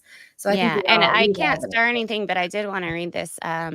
A friend of ours wrote, a long-term Scientology cognitive dissonance resulted in an extreme schizoaffective bipolar episode for my mother, resulting in full-on long-term bipolar disorder. So that's what I mean when I say Scientology creates the environment for mental illness, is if you have any genetics in your system, and then you put somebody in an environment where you are constantly creating gaslighting, cognitive dissonance, feelings of like you're not at a locus of control over your own situation, you can have these mental illnesses surface that maybe wouldn't even have had you not been constantly in an environment where you were going through trauma. For sure. 100%. It's a good comment. Yeah. Okay, let's move on. We're gonna have to get through these slides a little faster. All right, we'll be no more chatting. I'm just kidding. What's the term for using manipulation or force to control someone's decisions? Is it coercion, motivation, or blackmail? Coercion. Ye old coercion. Good old coercion, which I constantly spell with an S at the end and have to respell. But yeah, I think we all can agree. We're going to move on from this. There'll be more to talk about, I promise. Yes, epigenetics. Somebody in the chat said epigenetics. Exactly what I'm talking about. Yes, there it is. How How do cults typically exploit their members financially? Do they offer free services, encourage members to save money, or demanding donations, tithes, and assets? This is a comedy quiz. This I is love fun. it. No, it's supposed to be silly. Obviously, it's C. It is C. And I don't know about you guys, but every time I've tried to like check out another church or check out another group, they always end up asking for money, and I get so weird about it. You're like, I'm nope, like, I'm out. I can't do it. All right, next question. You guys are getting them all right. Why does the us versus them mentality make it difficult for members to leave a cult? Does it A, isolate members from the outside world? B, make members fearful of the outside world? C, fosters a loss of autonomy? Or D, all of the above? All of the above and so much more. Oh, yeah. Yeah. A lot of people So are much saying more. B here in A, but tricked ya. It is all of the above. You know, if you feel alone, you don't see all your resources. You don't see everybody who's behind you helping you. And I think that we can all agree that's one of the number one things about SPTV is like, hey, we're here. We're not so scary. It's not so awful. You don't have to do an us versus them. And I think that's why I'm here anyway. It's beautiful. We can support and love each other and have our own stories and opinions on stuff. I can't do anything about it. Like Erin said, it's the first time we can ever have this freedom to tell our own story, produce it the way we want. Nobody's telling us what to do. We just make our own choices and interact with who we want and have our own opinions. It's incredible. It's just freaking playground out here, folks. Get your butts out here. Event, guys. Be there, be square. That's right. So I actually just learned about sunk cost. I love this one. Like last year. So sunk cost. I love the photo you put with it. That's great. True or false? Often leads to irrational thinking and decision making. True. I have about 55 streams scheduled, Goldie. Okay. I just saw that. Yeah, I just was reading that. I'm sorry. It's not. I have like 5 for the rest of the week. Which oh my gosh, Liz, you're on fire. My book promo tour. That's all I'm doing. Love it. I'm doing these quizzes. I want to do them 10 days in a row. I actually have bam. Nora and I tomorrow. Oh no, Nora. Oh, I love it. And then I've got Cassie Marie again. Then I've got Dave Kramer's gonna do not Dave. Doug Kramer's gonna do my cannabis quiz. Then Chris Shelton is gonna do my bite model quiz. And then Tony Ortega is going to come on Thursday and take my advanced. Holy moly, you're bringing everybody out from the woodwork. This got the whole SP Arte. Have I missed some really good streams? Like, have you had everybody on? Not really. No, I started with Cassie Marie from TikTok, and then my book, my fellow author, and the girl who did my book cover. We talked books and stuff, and then I had Marilyn on. I saw you had Erin on. Yeah, I saw Marilyn and Erin. Yeah. Oh yeah, I wanted to watch Marilyn one. Yeah, we had a good time. I just love her to bits. Anyway, true or false here? We're going on forever today. True. It is. So I'm not going to read it specifically, but like for me, it put on such an aha moment for me because I was like not totally sure why it was easier for me to leave, and yet why I knew I could never ask my mom to leave. And I was like, what is that? Because I think my mom would like fracture beyond, like it'd just be too much. And she's like older. I'm never going to ask her to do that. If she wants to do that, that's fine. But I'm not going to force someone to get out of a cult that they don't want to leave. But when I heard this concept, it's like, well, of course she's in, once you've invested so much of your life, your money, and, it is the money, but then all those hours that you went working into putting that money or being away from your family or your kids or whatever, it is this sunk cost fallacy. And I just cannot say enough that it takes guts, so much guts to say when you're wrong, which is another reason I love these stupid little quizzes, because like we can be wrong. It's fine. We can not know something. And then we can learn it. It's not that big of a deal, folks. That's the key, actually, is admitting we don't know so that we can learn it. Exactly. But if you have this, like, well, it has to be true, because if it's true, all these other things are true. And like for my mom in particular, my family members, it's like so many bad things have happened that if one little crack came in the dam, it'd be like floodgates. And I truly don't wish that on anybody. I'll be there for them, but I'm not going to put that last crack in their fracture their them. That's not my job. Because that's how it feels when you're in a manipulative relationship. Everything's like a house of cards. Just and about you're like, control. I'm not going to pull my mom's card for No. her, but that's No. not our house of cards anymore. Yeah, I cannot take responsibility for that. But I kind of wish that I had learned this before our relationship ended, because I think it's a really important concept that if you don't know it, it helps you be able to be wrong a little better and be like, well, actually, this is a psychological thing that occurs. A lot of people experience this. Like, I have to step out of my emotions and step out of where I'm thinking and look at this differently. It helps to have compassion for those who you wish would get out, but probably never will. There's an understanding, and then you don't have to have that as like, it's on me. So a lot of people are like, well, I got out, so now I have to tell everybody else. Like, I've heard a lot of people say that, and it's like, you don't have to. Yeah. I use this sunk cost fallacy throughout the day in all sorts of things, not just cults. So sometimes I've noticed if I spend a lot of money on something I'm looking forward to, or I'm really interested in, I planned for something and then it doesn't go how I planned, right, I'm way more upset. Right. So then I have to just call it at a certain point instead of letting it upset me more. Of course. And that can go on any situation. That's the sunk cost. Like the people who keep paying to fix up the old jalopy or whatever, and they just keep losing their money in a car because it has to be like that has to be it. Or they keep playing the lotto or gambling because they're gonna win eventually. Eventually, and they just don't know when to pull out. People do that in business. Call it quits, you know? Yeah. And it's hard. It's a personal decision about like how much is too much or whatever. But I love the idea of the concept because it's okay to be wrong. It's okay to realize you made a mistake, like at any point in any time in our lives. So everyone's gonna be wrong. We're humans. It's being a human. Exactly. Okay. Oh, good. It was a short quiz. You guys, oh, good. We've been talking. No, I thought I had like 15 questions, and I was like, okay, this is gonna go on for a really long time, but that's this is so fun. It's silly, right? And I want people to be able to like not lighten up because these are really serious terms and really important concepts, but like at the same time, there's a lot of way to learn. There's a lot of different ways. By the way, I have these black and white pages in my book, like in between, and one of them does have sunk cost fallacy, and it talks about. And so that's another reason I have this psychology quiz, because in between my chapters, I have these like black and white pages, and they each have like different concepts or. Like this one is a quote from a judge. When a person is subjected to coercive persuasion, as in Scientology, without his knowledge or consent, he may develop serious and sometimes irreversible physical and psychiatric disorders up to and including schizophrenia, self-mutilation, and the big S. And this was written by by a judge in California Supreme Court in 1982. So everybody knows. Okay. And here we are in 2023 trying to make fun quizzes to teach people about what's still happening where we came from.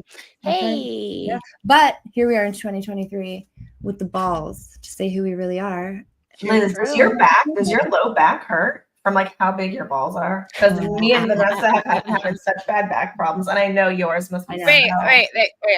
Ma'am, huge. Ma'am, it is like the back problems. Yes. Between up and huge balls, I got a lot going on. Speaking of like, choose the SP Life. The SP Life shows us. Hold on, right? Change. Hi, baby. Hi, Liz. Speaking of, hold on, so she can hear you. There you go. Did you do the quiz, Liz? I tried to do the quiz. My glasses are in the bedroom. Oh, so I think I got like. Did you hear them saying it, or were your headphones dead? They're dead. Oh, she couldn't even hear what we were saying, but I'm gonna come over to your house. I'm gonna pop quiz later. I'm just kidding. Good to see you. How's everything going? Pretty good. Yeah. I like the weather here a lot more than I like it up there. Yeah.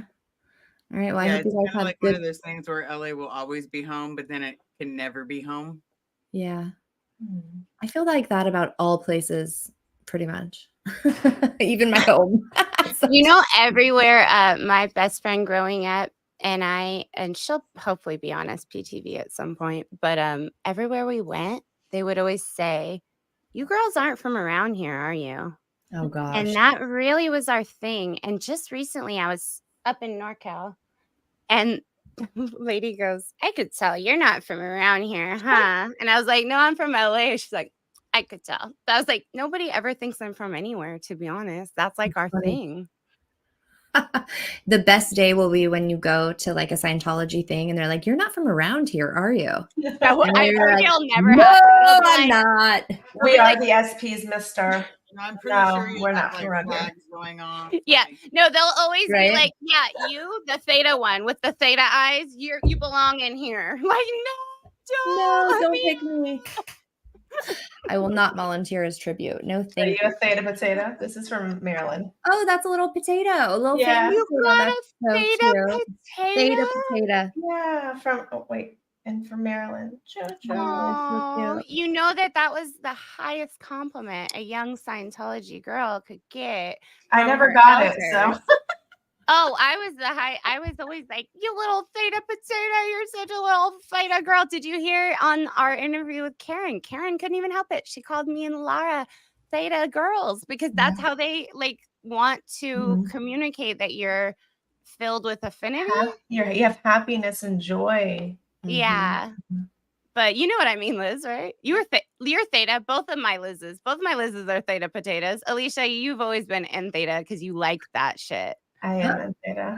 I was never told I was a theta. Nice-ish. I was never told that. I was said I was a big being.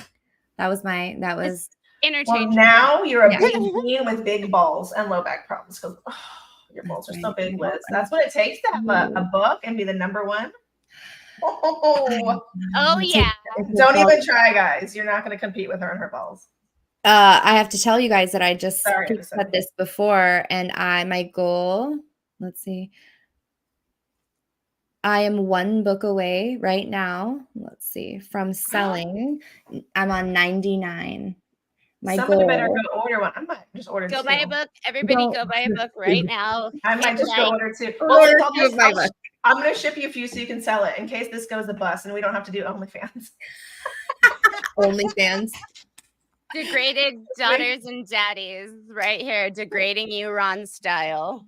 That's right. You know, I think it should be reverse OnlyFans. I'll just pay people I'll make them look at me and then they get to look away when they give me money. That's so funny. I feel like that's what we're doing right now. We're like, hello, until you can't take it anymore. Until you can't handle anymore, which might be do you like our theta potatoes or do you like our in theta babies? You like our out ethics little babes and bad cadets? Like, what are you into? Well, we're just the bull bait. We're just the bull bait here, you guys. I haven't looked on, but I would imagine that this is an adult industry by now. There has to be some sort of. No, Serge and I were talking about it when he first came on our interview, just like you did. We did both of you guys week back to back before you each had channels. Okay. And Serge was like, okay, I have a whole theme for the degraded daughters. We degrade people if we want to and make a lot of money Ron style. And I was like, I could do it Mary Sue style, and like they either have the Ron issues or like the Mary Sue mommy issues. And we were like, no, that's stupid. We're not here to make money. We're here to we have to support ourselves, but we're here for like the recovery. We're here for the kids. It wouldn't do much for recovery. We were joking and degrading about how naturally we are jokers and degraders and how it would be just too easy for us to be like BDSM because that's what they taught him to be. Yep. A degraded daddy. Yeah. Well, and that's I think that's my the chapter in my book that I'm like most worried about, I guess I could say, is like I used to have to read the pain and SCX, that policy letter. I had to read it probably 25 times. I hate that one. Yeah, but between like 14 pain, and 16 hypnosis, years old. And drug. Yeah. Or pain and sex. That one. Oh, well, you could do a number. You'd get a lot of Scientology daddies, a lot of ins who were like, "Oh, do it to me, Mary Sue." Not they always said it had. You know what the whole theory? I mean, I know you know this. I'm saying it out loud for everybody, but they said that sex was like animals eating each other. Like that was the whole concept behind what Ron said about having 2D interactions with your partner. It was like you're consuming another human. I get it. That doesn't. Yeah, that sounds a little more of a kind of a witchy vibe. Like I'm never gonna energy and your well, it's all nurturing manipulative. and- I mean, we were talking about coercion. You know, of course you're gonna call it eating another human. What the fuck are you talking about, psycho cult leader? I'm about to go out in the living room and tell my husband I'm gonna consume him. Do it. Today. It's a Saturday. You have to sign off from the Degraded Daughters to go do that, Liz. I think you should. I'm a bit of a wild card, though. He probably would have some questions. But maybe after. Save the questions for after. He'd think I'm gonna roll him up and smoke him. That's what I think is first, but that's more acceptable. But I like fucking with people. Like I'm gonna eat you, bro. Yeah. Well, you know, after like however long of being with somebody, almost 20 years, I suppose I should still try and figure out a way to surprise him, right? Like number one bookseller. Somebody just bought your book. You're at 100. I see it. Bye, Zen. Okay, I know it won't. Thank you. It won't update for me for like they say every 15 minutes. But the other thing that's a little bit weird, it's just like there's like maybe a little lag. But thank you so much, Bison. Yeah. Oh my gosh, a buffalo. Somebody else said that before them too. So you should be over 100, to be honest. Oh, that was you, Liz. And then it was maybe that was a hard one. Mm-hmm. Oh, you guys, I am 100. You are 100. Oh, you guys, thank you so stinking much on here. Maybe we can do it for the book club next month. We have a book club for anybody just tuning in now who hasn't been here for the whole thing. We're gonna do a book club 1 month from now, end of September, with Liz Gale, the author. Perhaps, Liz, you could send us a signed copy that we could auction off on that day. That would be really cool. Or like, do a raffle or whatever, not auction, like a giveaway. I would love to do that. That'd be really fun. Or you could send it. You could just send it to whoever. Yeah. Yeah, we can totally do that. I had told Alicia at the beginning of this that like I won't receive my author copies until September 1st through 7th. Ew. So if I'm giving books away that are signed, I have to get them first, obviously. Yeah. And then get them. So there's a little bit of a delay. We'll see. Okay. Well, I do want to read you your last little thing here on my quiz, just because if you got 1 to 5 points on my quiz, you are a lost lamb. You're just beginning your journey into the captivating world of cult-related psychology terms. Soon, you'll be a true expert in psychology of cults. If you got 6 to 9 points, impressive. You're a brainwash buster. You've ventured deeper into the enigmatic labyrinth of cult psychology, navigating the minds of cult followers like a true scholar. And if you are Vanessa, Liz, and Alicia, you are cult cognoscente. So mastermind of cult-related psychology terms. You analyze the intricacies of cult dynamics with finesse, and your insights could unravel the enigma of any cult's allure. Well done. This is a Cosmo magazine dream. I've always wanted this. Isn't it amazing? That's what she said. She like kind of took old Cosmo. Yeah, she like got the reference from. I love it. Oh, little puppers. Oh, the dogs are like getting randy over here, trying to really bully us. I love it. All right, well, we'll get out of here. Everybody know I've got 55 streams scheduled. You'll be so sick of my face. If you want my face to go away, buy my book. It's the only way you're getting rid of me. Don't buy her book, but don't not have her face go away. We like it. I love seeing it. We love this. We love Liz. Thank you. Well, and for everybody about my book, if you do, once you read it, I would be so grateful for an honest review on Amazon, because Amazon is its own search engine. And once you have 50 reviews, you get bumped up and all these things. So I also genuinely want to know what you guys think if you get a chance to read it. So I'll be really excited for the book club. Please pick up my book, and everybody, we will say goodbye. We love you, Liz. Congrats on the book. Oh, you're talking to me? Yeah. Liz, we're like Liz squared. It's just love Liz for all. Yeah. Well, guys, thank you guys so incredibly much. Yes. Get us out of here. Bye. Bye, guys.